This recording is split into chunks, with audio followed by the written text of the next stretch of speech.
बच्चों, आज advance calculus का सेकंड एग्जाम्पल देखेंगे अपन। फर्स्ट एग्जाम्पल कल बताया था, उसको आप बुक से और देख सकते हो। सारे मैंने जो एग्जाम्पल लिए हैं वो बुक के एग्जाम्पल लिए हैं, और एग्जाम्पल तक मैं बता रहा हूँ। अगर किसी को एक्स्ट्रा पढ़ना है तो वो आप अपने अनसोल्ड जो हैं एक्सरसाइज उसमें से आप देख सकते हैं, और कोई डाउट हो तो मुझे पूछ सकते हैं, पर वो आप मुझे पर्सनली पूछ सकते हैं। ठीक है। अब सेकंड एग्जाम्पल क्या है कि इफ़ एक्स की पावर एक्स, वाई की पावर वाई, जेड की पावर जेड बराबर सी है, तो हमें प्रूव या सिद्ध करना है कि एट एक्स बराबर वाई बराबर जेड, यानी कि ये जो एक्स वाई जेड हैं तीनों कैसे हैं, बराबर। इस बिंदु के ऊपर ये जो आपका सेकंड डेरिवेटिव है, second order partial derivative, second order यानी कि दो बार अवकलन किया है, इसलिए सेकंड ऑर्डर पार्शियल यानी कि ये पार्शियल डिफरेंशिएशन या आंशिक अवकलन है, इसलिए second order partial differential equation है। ठीक है। तो second order partial differential derivative है बराबर, वो आपका आंसर क्या आना चाहिए, ये निकालना है। फिर ये पॉइंट रखने हैं, ये पॉइंट रखने के बाद जो आंसर आना चाहिए वो ये आना चाहिए। ऐसा हमको सिद्ध करना है या प्रूव करना है। हमको दिया क्या है, बस ये एक फलन दिया है, एक्स की पावर एक्स, वाई की पावर वाई, जेड की पावर जेड बराबर सी। इस चीज़ में सबसे पहले ये देख लो बच्चों कि जब भी इस तरह के क्वेश्चन दिए हो जिसमें पावर में वापस वेरिएबल आ रहे हो, ठीक है, तो इनका अगर आपको अवकलन या डेरिवेटिव करने को बोले तो आपको यही ध्यान रखना है कि इसका हमेशा क्या करोगे आप, दोनों तरफ क्या लोगे, लोग। लोग आपने पढ़े हुए हैं, लोग लेंगे दोनों तरफ, इधर भी लोग लेंगे इधर भी लोग लेंगे, दोनों तरफ लोग लिया। लोग लेने के बाद लोग की कुछ प्रॉपर्टीज़ होती है जो मैंने यहाँ लिखी है कि लोग ए की घात बी, तो ये घात आगे आ जाती है बी लोग ए। ठीक है। लोग ए इंटू बी होगा तो उसको क्या लिख सकते हैं, लोग ए प्लस लोग बी। इनका यूज़ करके मैंने इनको आगे सोल्व किया है। तो पहले इसका यूज़ किया है। यहाँ पे ए बी जरूरी नहीं दो हो, सी डी ई एफ कितने भी हो सकते हैं। ठीक है। पर इनका रूल ये है कि इंटू में जितने भी हो उनको अलग अलग लोग लगा के प्लस में लिख सकते हैं ऐड करके। ठीक है। तो मैंने क्या किया है, इसमें ये तीन है ए बी सी, तो इसको लोग ए प्लस लोग बी प्लस लोग सी, ये देखो लोग ए प्लस लोग बी प्लस लोग सी बराबर ये लोग सी चल रहा है। ठीक है। अब ये सी मैं बोल रहा हूँ वो पहले से क्वेश्चन में दिया है, और ये मैं ये सी यहाँ बीच में बोला अभी, वो ये फॉर्मूले के हिसाब से बोला मैं। ठीक है ना, दोनों में कन्फ्यूज मत होना। अब दूसरा रूल क्या है इसका कि पावर आगे आ जाती है लोग के, तो इसकी पावर क्या है, एक्स के, ध्यान रखना ए के ऊपर की पावर, लोग के ऊपर की पावर नहीं, ए के ऊपर की पावर। तो यहाँ पे ए ये है और बी ये है, तो ये बी आगे आ जाएगा, ये बी। सिमिलरली इसमें भी ऐसे होगा, सब में पावर आगे आ जाएगी बराबर लोग सी। अब हमको क्या करना है, हमको निकालना है del two z upon del x del y. तो अपन क्या करेंगे, इधर से चलेंगे। सबसे पहले क्या करेंगे, वाई के रेस्पेक्ट में अवकलन करेंगे, वाई के सापेक्ष अवकलन करेंगे, फिर जो भी आएगा उसका वापस किसके सापेक्ष करेंगे, एक्स के सापेक्ष। समझ गए। तो अपन यही क्या है, अब वाई को अचर मानकर एक्स के सापेक्ष आंशिक अवकलन करने पर वाई को क्या मान रहे हैं, अचर मान रहे हैं, और किसके सापेक्ष अवकलन कर रहे हैं, एक्स के सापेक्ष। वाई अचर होगा और एक्स के सापेक्ष क्या कर रहे हैं, अवकलन।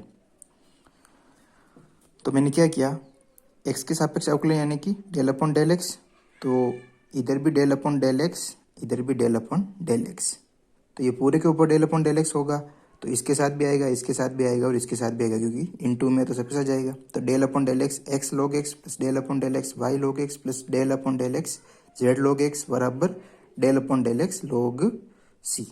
समझ गए। अब ये आपका फॉर्मूला है del by del x u into v, या फर्स्ट इंटू सेकंड का जो नियम होता है अवकलन करने का, कि फर्स्ट बाहर सेकंड का अवकलन प्लस सेकंड बाहर फर्स्ट का अवकलन। ठीक है, ये आपने पढ़ा हुआ है, एक बार रिकॉल कर लेना। अब देखो क्या करेंगे अपन, इसमें यू, ये आपका यू है, ये आपका वी है, तो यू बाहर, ठीक है, वी क्या है लॉग एक्स, तो इसका डिफ्रेंशिएशन प्लस, अब लॉग बाहर और एक्स का जो पहले बाहर था अब उसको अंदर ले आएंगे, इसका अवकलन। समझ गए। तो इसमें मैंने ये लगाया प्लस, अब देखो मैंने क्या बोला, y को अचर मानकर x के सापेक्ष अवकलन करते हैं, और अचर का अवकलन तो क्या होता है, जीरो। तो इसमें देखो कहीं पे भी x है क्या, अपन x के सापेक्ष कर रहे हैं, पर कहीं x है ही नहीं, सब y के अंदर ही है। तो y तो कैसा ले रखा अपन, अचर। तो किसी भी अचर का डिफरेंशिएशन या अवकलन क्या होता है, जीरो, इसलिए मैंने यहाँ क्या लिखा, zero. Plus del by del x z लोग जेड का भी मैंने u इंटू वी से इसको ऐसा लिख दिया बराबर लोग सी। सी क्या है, कोई कांस्टेंट वैल्यू है, और लोग सी का मान भी कुछ कांस्टेंट या अचर राशि आएगी, और अचर राशि का अवकलन क्या होता है, जीरो, इसलिए बराबर में जीरो। अब देखो एक्स की जगह एक्स, log x का अवकलन क्या होता है 1/x। ये फॉर्मूले आपको याद करने पड़ेंगे, आप भूल गए हो तो याद कर लेना, देख लेना, आपको समझ में आ जाएगा मैंने क्या किया यहाँ पे। log x का log x और x का अवकलन क्या होता है 1। x का अवकलन x के सापेक्ष 1 ही होता है, x स्क्वायर होता है तो 2x हो जाता है, x की घात 3 होता है 3x स्क्वायर, यानी कि x की पावर n वाला फॉर्मूला लग रहा है यहाँ पे, ठीक है। पर यहाँ a की पावर है तो वैल्यू कितनी आएगी 1, प्लस 0 की जगह 0, z की जगह z। और अब यहाँ देखिए, यहाँ पर मैंने z का भी अवकलन किया है और यहाँ y का नहीं किया। और मैं क्या बोल रहा हूँ, जब आंशिक अवकलन करते हैं जिसके भी सापेक्ष, तो उसके अलावा सब क्या होते हैं अचर, मैंने आपको पहले भी बताया था, ठीक है। पर इसमें क्या है, ये जो z है या जो आप z देख रहे हो, ये z क्या है, z जब मैंने आपको डेफिनेशन समझाई तो बताया था कि z बराबर क्या लिखा था मैंने, f(x, y), ठीक है ना। z बराबर क्या है, x, y, यानी जब तक x और y की वैल्यू मैं नहीं बता दूंगा तब तक z का मान आएगा ही नहीं। यानी कि z किस पर डिपेंड करता है, x और y के ऊपर डिपेंड करता है। यानी कि z के अंदर नहीं दिखने वाले x और y हैं पहले से, z के अंदर x भी है और y भी है। क्यों, क्योंकि z क्या है, इन दोनों के ऊपर डिपेंड करता है। समझ गए। इससे पहले का जो क्वेश्चन किया था अपन ने, इससे पहले के क्वेश्चन में आपको ध्यान होगा कि इसके पहले क्वेश्चन में मैंने ये देखो, जैसे यहाँ पे u लिया था, u बराबर x square tan inverse x, ये क्वेश्चन है। अब देखो यहाँ पे जो उसमें z है, यहाँ पर क्या है u, ये u x और y के ऊपर डिपेंड कर रहा है, x और y के अंदर ही है। तो अब मुझे बोले कि इस u का भी x के रेस्पेक्ट में या भले y के रेस्पेक्ट में, किसके भी रेस्पेक्ट में अगर आपको अवकलन करने को बोलो तो आपके अंदर तो दोनों ऑप्शन है, आप x के अंदर भी कर सकते हो अवकलन इसका, y के अंदर भी कर सकते हो। क्यों, क्योंकि u तो दोनों के ऊपर डिपेंड करता है। इसलिए मैं क्या कर रहा हूँ, यहाँ पर z का भी अवकलन करता हूँ। क्यों, क्योंकि इसके ऊपर डिपेंड करता है। तो देखो z तो क्या होगा, एज इट इज रहेगा। log z का अवकलन क्या होता है 1/z। अब क्योंकि मैं x के रेस्पेक्ट में कर रहा हूँ और z के अंदर y वाले फंक्शन भी होंगे, x वाले फंक्शन भी होंगे, इसलिए z का वापस अलग से डिफ्रेंशिएशन करना पड़ता है। क्यों, क्योंकि कर दो मैं किसके रेस्पेक्ट में कर रहा हूँ, z के x के रेस्पेक्ट में, इसलिए 1/z।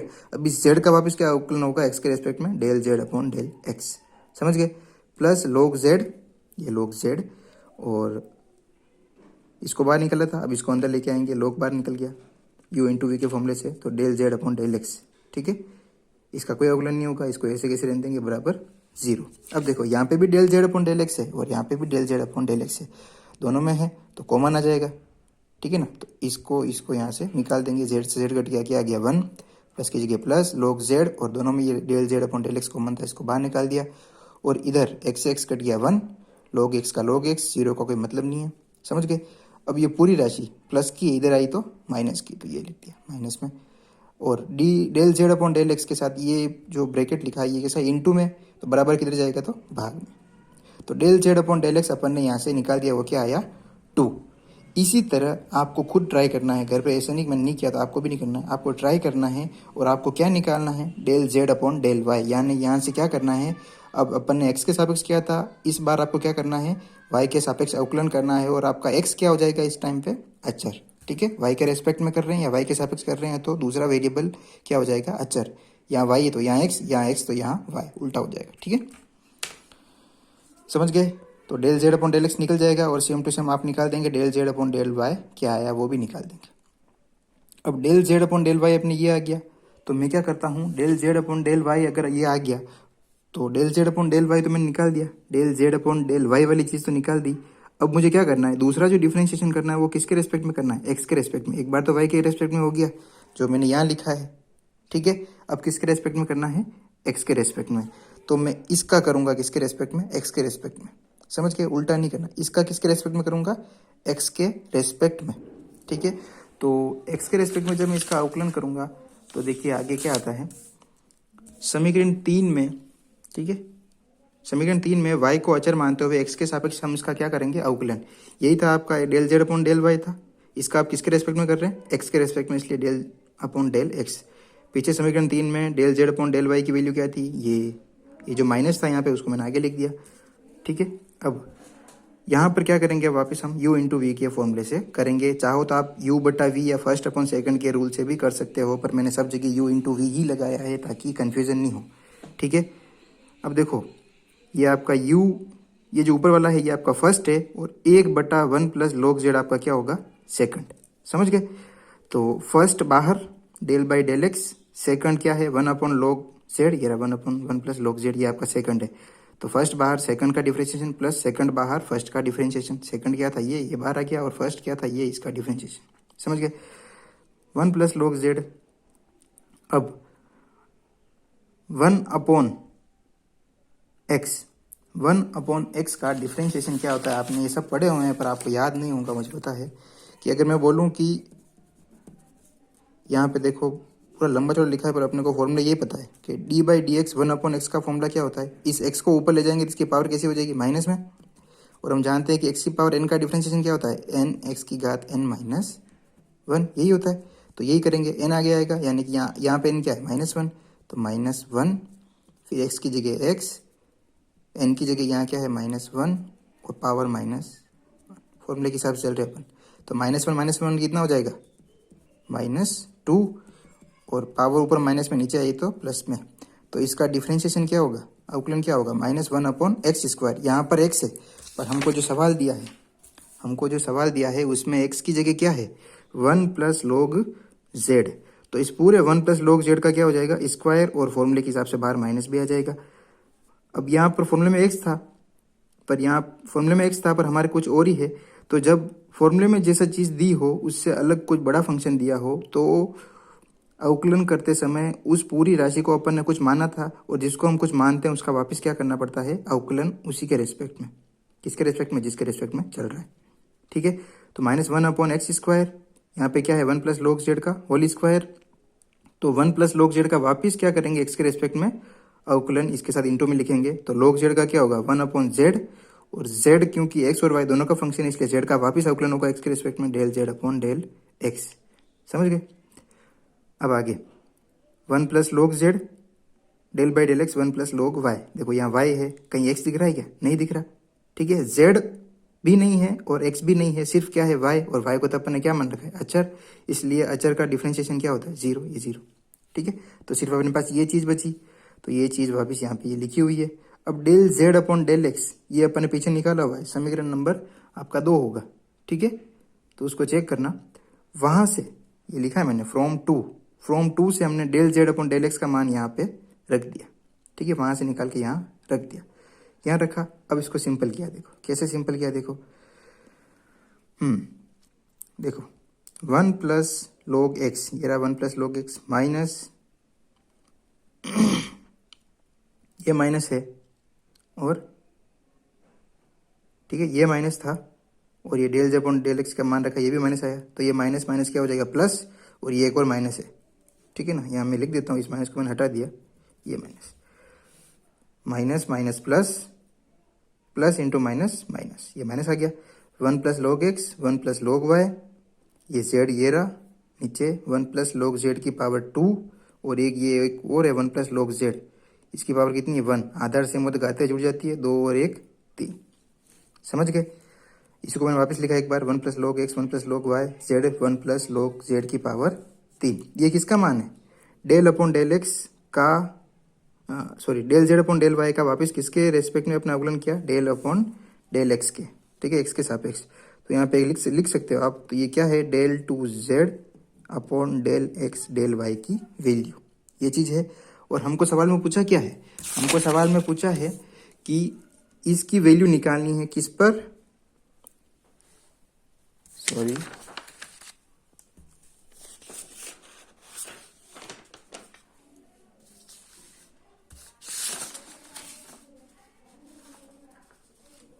ठीक है, इस चीज की वैल्यू निकालनी है अपने को। किसके ऊपर निकालनी है? इस चीज की वैल्यू अपन को निकालनी है at x = y = z। Starting में मैंने सवाल दिखाया था आपको, तब मैंने आपको बोला था कि इसके सेकंड ऑर्डर की जो अपने की वैल्यू निकालनी है किस पे निकालनी है? x = y = z पर। ठीक है, अब वापस बोल रहा हूँ मैं, ये जो अपन ने वैल्यू निकाली इसका अपने को आंसर निकालना है किस बिंदु पर? x = y = z, यानी कि y भी x के बराबर है और z भी x के बराबर। तो यानी इस जो अपनी ये वैल्यू है इसमें x की जगह x रहेगा, y की जगह भी x हो जाएगा, और z की जगह भी सब जगह क्या लिखना है? x सब जगह। तो ये x, यहाँ पे भी x, यहाँ पे भी x, यहाँ पे भी x, जहाँ पे भी y z था वहाँ पे भी क्या लिख दिया अपन ने? x। क्यों? क्योंकि अपने को आंसर भी किस में चाहिए था? वापस अपने जो आंसर चाहिए था वो भी वापस अपने को किस में चाहिए था? किस में चाहिए था? 8x दिख रहा है answer, 8x equal to y equal to z. हमको आंसर कहाँ चाहिए, एक्स के अंदर, इसलिए अपने सारे पॉइंट किस में लिए, एक्स में। ठीक है, अगर वाई में पूछा होता तो वाई में देते, जेड में पूछा होता तो जेड में देते, समझ गए। एक्स में पूछा इसलिए सबको एक्स में लिख दिया। अब देखो ये कितनी बार है, 2 बार, नीचे कितनी बार है, 3 बार, तो 2 बार कट गया, नीचे कितना बचा, 1, तो ये 1, माइनस की जगह माइनस, एक्स की जगह एक्स। अब अपना आंसर कुछ ऐसा है, कैसे निकालेंगे इसको, हम जानते हैं कि 1 को अपन क्या लिख सकते हैं, ये log ई बेस ई, इसको बेस बोलते हैं। अगर बेस और इसके log के आने वाला मान दोनों समान हो तो हमेशा उसका मान क्या होता है, 1। हमको यहाँ ई चाहिए था, इसलिए अपन ने इसको क्या लिखा, log ई बेस ई, इसको लिखा log ई base E plus log x। ये फॉर्मूला मैंने ऊपर भी लिखाया था कि log a इंटू बी को क्या लिख सकते हैं, log a plus log b, और log a plus log b को क्या लिख सकते हैं, log a इंटू बी। तो यहाँ पे a क्या है, e, और b क्या है, x, तो a इंटू बी, x की जगह x, log x e आ गया।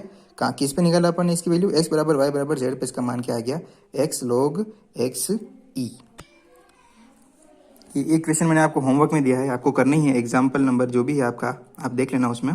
इसमें आपको एक चीज़ क्लियर हो जाएगी कि अगर आपको कोई फंक्शन दिया हो एक्स और वाई में, ज़रूरी नहीं कि आपको हमेशा फंक्शन एक्स वाई में दिया हो, आपको फंक्शन किसी भी वेरिएबल में दे सकते हैं। हमेशा ज़रूरी नहीं कि आपने जैसा पढ़ा आपको वैसे वैसे वेरिएबल ही मिले। एग्जामिनर आपको कोई भी वेरिएबल दे सकता है, आपको किसी भी वेरिएबल में कन्फ्यूजन नहीं क्रिएट होनी चाहिए। ठीक है ना, वेरिएबल यहाँ पे एक्स वाई दिया है, अभी एक क्वेश्चन आएगा जिसमें आर और थीटा में दूंगा मैं, एक क्वेश्चन है यहाँ पे एग्जाम्पल, एक आर और थीटा में हम, जरूरी नहीं कि हमेशा एक्स और वाई में मिले तो अच्छा, नहीं मिले तो भी घबराने की जरूरत नहीं है, आपको तो वैसे चलना है जैसा रूल है। ठीक है ना, वेरिएबल से कंफ्यूज नहीं होना है। तो ये आपका एग्जाम्पल है जिसमें आप करोगे तो आपको देखो del two u del x del y, और एक बार क्या है डेल वाई डेल एक्स, यानी कि पहले वाई के रेस्पेक्ट में करोगे फिर एक्स के रेस्पेक्ट में करोगे। इधर क्या करोगे, पहले एक्स के रेस्पेक्ट में करोगे फिर वाई के रेस्पेक्ट में यू का अवकलन करोगे 2 बार। ठीक है, तो दोनों का मान कैसा आना चाहिए, बराबर, ये वेरीफाई करना आपको, और ये ट्रू है। ठीक है, ये हमेशा हर फंक्शन के अंदर होता है कि पहले किसी को भी पहले वाई के रेस्पेक्ट में करो फिर एक्स के रेस्पेक्ट में करो, पहले एक्स के रेस्पेक्ट में करो फिर वाई के रेस्पेक्ट में करो, अवकलन कोई फर्क नहीं पड़ता, दोनों का मान क्या आता है, हमेशा समान। तो हर क्वेश्चन में ये चीज़ ध्यान रखना कि अगर आपको कुछ भी निकालने को बोला हो, इन दोनों में से ये निकालने को बोला हो, बोले ये निकालने को बोला, आप किसी भी तरह से चल सकते हैं, पहले एक्स के रेस्पेक्ट में कर सकते हैं फिर वाई के रेस्पेक्ट में, या पहले वाई के रेस्पेक्ट में कर सकते हैं फिर एक्स के रेस्पेक्ट में, क्योंकि दोनों का मान तो क्या होता है, सेम। तो आपका आंसर हमेशा क्या आएगा, सेम, इसलिए आपको कंफ्यूज होने की जरूरत नहीं है। अगर ऐसा कुछ भी पूछा हो जिससे अपन ने अभी जो क्वेश्चन किया उसमें आप चाहते तो पहले एक्स के रेस्पेक्ट में करते फिर वाई के रेस्पेक्ट में करते, कोई फर्क नहीं पड़ता है। ठीक है, तो इस चीज़ का आपको ध्यान रखना है। नेक्स्ट क्वेश्चन क्या है, फटाफट देख लेते हैं कि कोई फंक्शन u दिया है x e की power x into y into z, तो हमको प्रूफ क्या करना है। अब कितनी बार डिफ्रेंशिएशन करना है u का, 3 बार, पहले z के रेस्पेक्ट में फिर y के रेस्पेक्ट में फिर x के रेस्पेक्ट में। पहले z क्या करेंगे, जो भी वैल्यू आएगा उसका y के रेस्पेक्ट में, जो भी वैल्यू आएगा उसका x के रेस्पेक्ट में, और आंसर क्या आना चाहिए आपका ऐसा। तो ये थोड़ा ऐसा लगता है डरावना कि बहुत सुगला सवाल है, पर ऐसा है नहीं। ठीक है ना, जैसे जैसे प्रैक्टिस करोगे आपको सबसे इजी भी यही चैप्टर लगेंगे। ठीक है, अब सर्वप्रथम x तथा y को अचर मानकर z के सापेक्ष अवकलन, क्योंकि अपन z के रेस्पेक्ट में अवकलन कर रहे हैं। देखो अपना u क्या है, एक फंक्शन है जो कितने वेरिएबल में है, x y z, तो x y और z तीनों का मान जब तक नहीं दूंगा तब तक मुझे u का मान नहीं मिलेगा, यानी कि u इनके ऊपर क्या होता है, डिपेंड होता है। ठीक है, तो u का ही जो डिपेंडेंट होता है उसी का अवकलन होता है जितने स्वतंत्र वेरिएबल हैं उनके हिसाब से। पहले z था, यहाँ पहले देखो z है तो z के रेस्पेक्ट में करेंगे फिर y के रेस्पेक्ट में करेंगे फिर x के रेस्पेक्ट में करेंगे, तो किसका करेंगे, u का अवकलन। ठीक है ना, तो u का अवकलन किसके रेस्पेक्ट में कर रहे हैं अपन, z के रेस्पेक्ट में। बच्चे कितने वेरिएबल, x और y, तो ये दोनों कैसे होंगे, अचर होंगे। ठीक है, अचर होंगे, तो z के सापेक्ष करेंगे तो दोनों अचर होंगे। तो मैं क्या कर रहा हूँ, u ये रहा, इसका डिफ्रेंशिएशन पहले किसके रेस्पेक्ट में कर रहा हूँ, z के रेस्पेक्ट में, तो ये रहा z, तो del u upon del z, और आपका इधर क्या है, e x की पावर y की e की power x into y into z. तो हम जानते हैं कि e की पावर x का डिफ्रेंशिएशन क्या होता है, e की पावर x, पर यहाँ पे x नहीं है, यहाँ पे बहुत सारे वेरिएबल। ठीक है, तो वैसे भी अपन क्या कर रहे हैं, z के रेस्पेक्ट में कर रहे हैं, तो बाकी वेरिएबल तो अपने लिए क्या है, कांस्टेंट। तो आप जानते हो कि किसी भी कांस्टेंट का अगर अवकलन करना हो, कांस्टेंट राशि अगर चर के साथ आ रही है, जैसे ये आपने पढ़ा हुआ है डेल बाई डेल एक्स ई की पावर ए एक्स। ठीक है, इसका ई की पावर ए एक्स का अवकलन तो ई की पावर एक्स होता है, पर एक्स के साथ जो भी ये अचर हो ये वापस कहाँ आता है, अवकलन में तो आता है गुणे में, और समाकलन में कहाँ आता है, भाग में। अभी अवकलन पढ़ रहे हैं तो x के साथ जो भी अचर राशि होगी वो इसके साथ कहाँ आएगी, गुणे में। तो सेम टू सेम यहाँ पे भी अपन ने किया है, क्योंकि अपन z के अलावा सब क्या है, अचर। तो अचर क्या है, x और y, ठीक है। तो x और y कहाँ आ जाएंगे, गुणे में, e की पावर x का अवकलन तो यही होता है वापिस। तो ये का ये लिख दिया यहाँ पे, और जो अचर था उसको आगे लिख दिया, अभी जो मैंने बताया उसके हिसाब से। इसको इक्वेशन नंबर 1 डाल दी। अब ये del u upon del z तो आ गया। अब किसके रेस्पेक्ट में करना है, y के रेस्पेक्ट में। तो अब y के रेस्पेक्ट में जब इसका अवकलन कर रहे हो तो x और z को क्या मानोगे आप, अचर, ठीक है। तो सेम टू सेम वापिस, क्योंकि x और z क्या है, अचर। तो ये यहाँ x और y तो चाहिए, x तो अचर है, अचर को बाहर निकाल दो, ये बचा। अब इसको किससे करोगे, u इंटू वी से। u इंटू वी से किया, पहला बाहर दूसरे का अवकलन, दूसरा बाहर पहले का अवकलन। तो इसका अवकलन तो क्या हो गया, 1, तो लिख दिया। इसका वापस वही e की पावर ax वाले फॉर्मूले से, अचर को तो गुणे में लिख देंगे। यहाँ पे अचर क्या है, x और z, तो अचर तो कहाँ गया, गुणे में, और e की पावर x का अवकलन तो e की पावर x ही होता है, ये आ गया। अब देखो इसमें क्या कॉमन आ रहा है, ये यहाँ पे भी है और यहाँ पे भी है, इसको बाहर निकाल दो। तो यहाँ क्या बचा, इस एक्स स्क्वायर को अंदर लिख दिया मैंने, x square y Z plus कीजिए प्लस यहाँ एक एक्स इंटू 1 एक्स, और ये जो कॉमन था इसको बाहर निकाल दिया। ये आपके क्या आ गया, del two u del y del z. अब एक बार और अवकलन करना है, अब किसके रेस्पेक्ट में करना है, अब अपने को किसके रेस्पेक्ट में करना है, एक्स के रेस्पेक्ट में। और तीसरा अवकलन होगा, इसलिए इसको कैसे लिखेंगे, एक्स के रेस्पेक्ट में करेंगे इसका अवकलन। अब एक्स के रेस्पेक्ट में कर रहे हैं तो बचे हुए वेरिएबल वाई जेड क्या होंगे, अचर राशि। तो ये अपन ने क्या किया, डेल बाई डेल एक्स, और इसका मान क्या है, ये यहाँ पे लिख दिया। इस पूरे का अवकलन कर रहे हैं एक्स के रेस्पेक्ट में, वाई और जेड को क्या मानना है, अचर। तो अब देखिए ये आपका u हो गया, ये आपका v, u इंटू वी से करेंगे, फर्स्ट बाहर सेकंड का अवकलन, सेकंड बाहर फर्स्ट का अवकलन। तो फर्स्ट बाहर है, इसका अवकलन वही e की पावर x के फॉर्मूले से, x के रेस्पेक्ट में कर रहे हैं तो y और z क्या होंगे, अचर राशि बाहर आ गई, और e की पावर x का अवकलन तो e की पावर x ही होता है, प्लस e की पावर x y z बाहर है, डेल बाई डेल x किसका, इसका, किसके रेस्पेक्ट में, x के रेस्पेक्ट में। तो y z तो कॉन्स्टेंट है, ये तो ऐसे ही रहेंगे। एक्स स्क्वायर का अवकलन क्या होगा, 2x, प्लस कीजिए प्लस x का अवकलन x के सापेक्ष 1। समझ में आ गया। अब एक्स स्क्वायर, ये y square, Z square into कर रहा हूँ, प्लस कीजिए प्लस एक्स तो ही है, वाई इंटू जेड ये भी आ गया अंदर, बाहर जो है इसको ऐसे कैसे रख दिया, इधर जो है वो का वो लिख दिया। अब देखो मैं ये ई की पावर एक्स वाई जेड बाहर क्यों रख रहा हूँ, कारण देखो दोस्तों, मुझे जो प्रूव करना है उसमें देखो मेरे को ये अंदर सिर्फ यही चाहिए, बाहर ये निकाला हुआ है पहले से, इसलिए मैं इसको कहीं अंदर मल्टीप्लाई कर ही नहीं रहा। जहाँ पे भी अगर कहीं मल्टीप्लाई भी किया हो तो इसको बाहर निकाला मैंने, क्यों, क्योंकि मुझे बाहर ही चाहिए, जैसा मुझे चाहिए मुझे वैसा लाना पड़ेगा ना। तो मैं क्या करता हूँ, सब में से बाहर रखा, जो जो चाहिए वो अंदर रखे। तो ये वैल्यू है मेरे x square plus y square z, तो ये रहा, ये पद तो ये रहा एक्स वाई जेड, और यहाँ पे भी क्या है एक्स वाई जेड। मैं क्या कर रहा हूँ, ये पूरा पद और ये पूरे पद में भी अभी तक कुछ कॉमन है क्या, ये चीज़ मुझे तो बाहर निकालना है, इसको बाहर निकाल दिया, ये बाहर आ गया। तो ये और ये दोनों क्या हो जाएंगे, जुड़ जाएंगे। ये जुड़ गए, जुड़ेंगे कैसे, 1 की जगह 1, एक्स वाई जेड कितनी बार है, एक बार, और यहाँ एक्स वाई जेड कितनी बार है, 2 बार। तो 2 और 1 कितने हो गए, 3 एक्स वाई जेड, प्लस की plus X square Y square Z square, और ई की power X Y Z common आ गया वो ये। तो ये अपना क्या आया, आपने आपको पता है क्या आया, del 3u del x del y और डेल जेड, ठीक है। इसका मान अपने को निकालना था, क्या चाहिए था, 1 plus 3 X Y Z plus X square Y square Z square E की पावर एक्स वाई जेड। तो यहाँ पे भी ये है देखो, 1 plus 3 X Y Z plus X square Y square Z square E की पावर एक्स वाई जेड, ये आपका क्या हो गया, आंसर, ठीक है। आज के लिए इतना काफ़ी है। अगले एग्जाम्पल, और जो मैंने होमवर्क दिया ऊपर आपका, ठीक है ना, ये वाला, ये होमवर्क, ये आपको खुद ही ट्राई करना है और सही करना है, ठीक है ना। आज के लिए इतना बहुत है।